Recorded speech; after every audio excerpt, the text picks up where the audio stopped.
Okay, people. So, playing as part of the Stories We Tell short program, just taking a look at Essex Girls. All right, this is the new film from director Yero Timi-Biu. It's written by Busayo Ige. Um, yeah, I butchered the names. Apologies, ladies. It is produced by Simon Hatton, Angela Munk, executive produced by Thomas Whitman, uh, Abu Bakr Salim, Joe Nolan, and associate produced by Amara Rizal.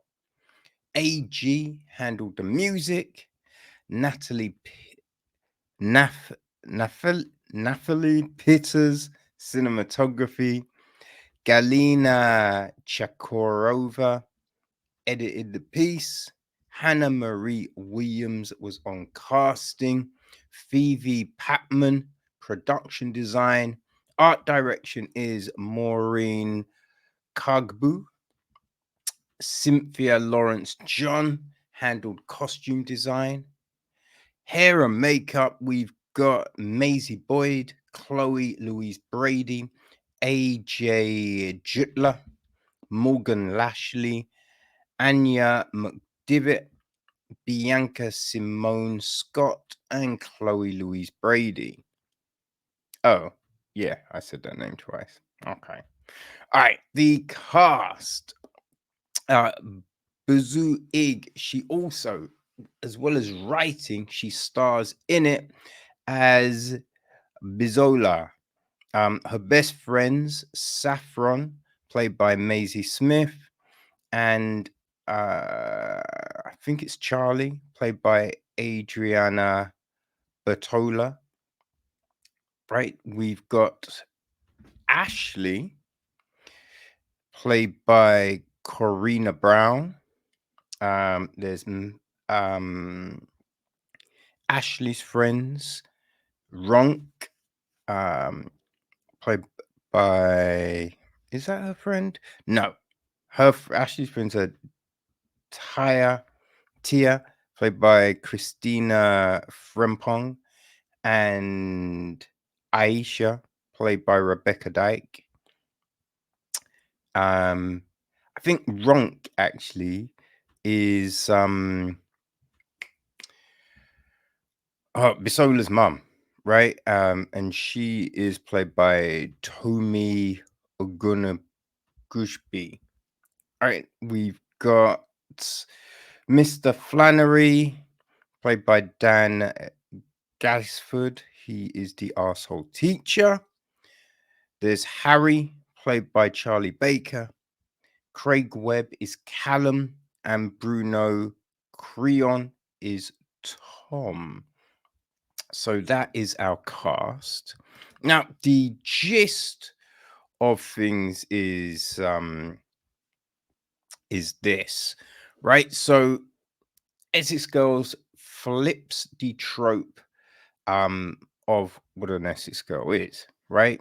It's coming of age film, explores Black British girlhood and magical female friendships in 2009 Essex. We all know the familiar stereotype of an Essex girl: blonde, blonde hair, fake tan, white. That doesn't exactly describe Bisola. Navigating adolescence in Benfleet, Essex hasn't been straightforward for British Nigerian Bisola. No one here looks like her. She has no luck with the local lads and weathers microaggressions on the daily. She's done her best to fit in, but even her two best friends, Charlie and Saffron, who love her to bits, seem to be understanding her less and less recently. However, after an incident at her high school shunts her into the orbit of the only other black girl in her year, the gorgeous, irrepressible Ashley, who is everything Bisola wishes she could be, Bisola is plunged into a journey of discovering a whole new side of herself. Ashley might just be the gateway into another form of sisterhood that Bisola's craving. Will she be able to find a balance between these two worlds, or in doing so, will she push away her best friends? Right, so this is a story that I definitely relate to. Now, you gotta flip it because I wasn't a little girl growing up. You know what I mean? But hey, I think that's the thing with films, even if the person on screen isn't exactly like you, right? If their experience resonates, it resonates. You know what I mean? And so in this, right, we've got Bisola, right? We have her getting ready. Well, no, we first meet her. She's on out, right? She's out. They're all the girls are talking to a boy.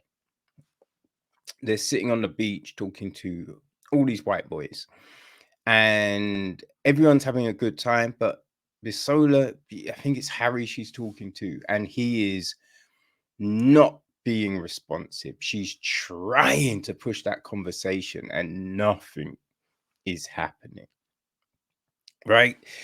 And it's shitty, right? But she knows why, right? She understands what the deal is here.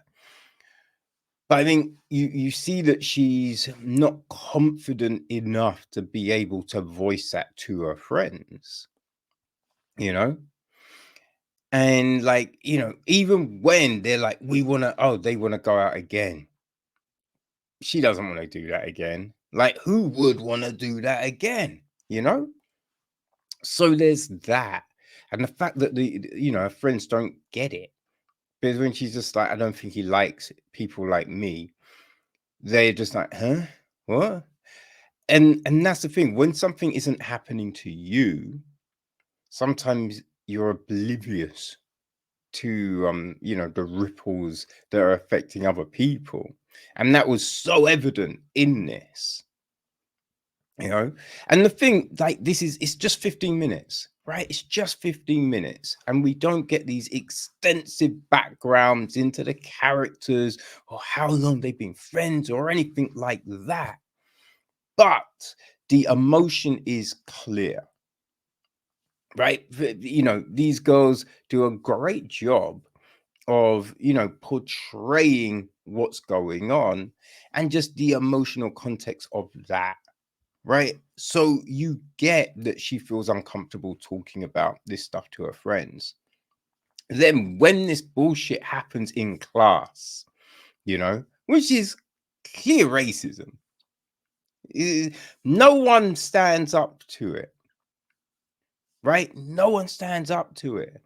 And I think that's the big thing. Everyone wants to claim to be an ally, claim to be, but if everyone's staying quiet on something that's so fucking bullshit, what are you meant to do?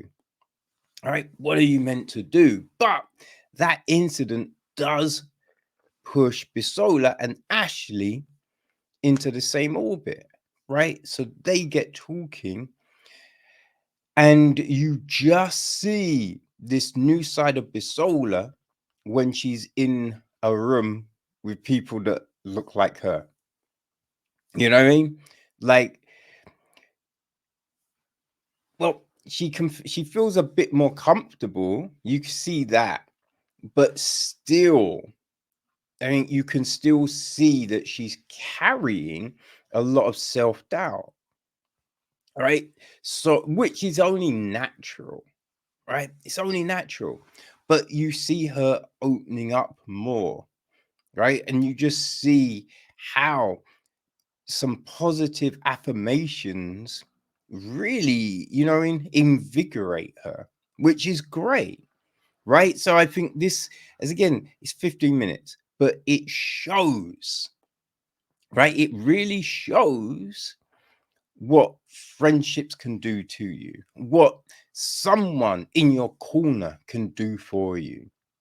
Just having those positive words said, someone that's got your back. It's just like, don't worry about that. Everyone's fucked up. Everyone's done something silly. No one in this room hasn't. It's all good. It just makes you feel better, puts you at ease, right? And I think that's the big thing. So what we see, it's not Bisola cutting off her old friends, right?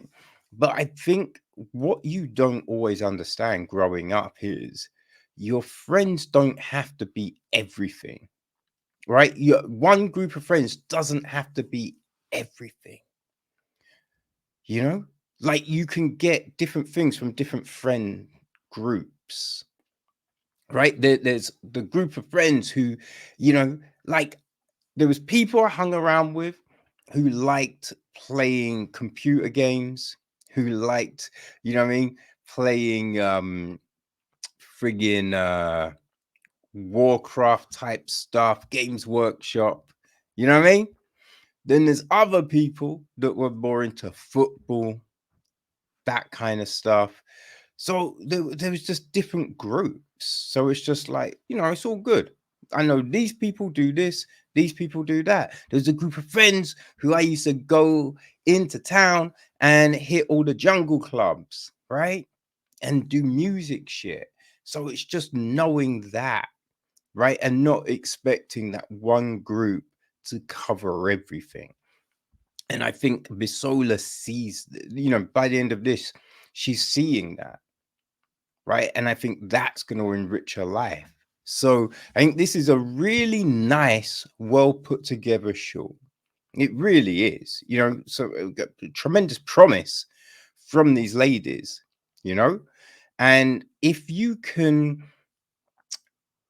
craft that in this short space of time, you know, I think it definitely bodes well for what they can do in the future with, bigger budgets, more time, and all that.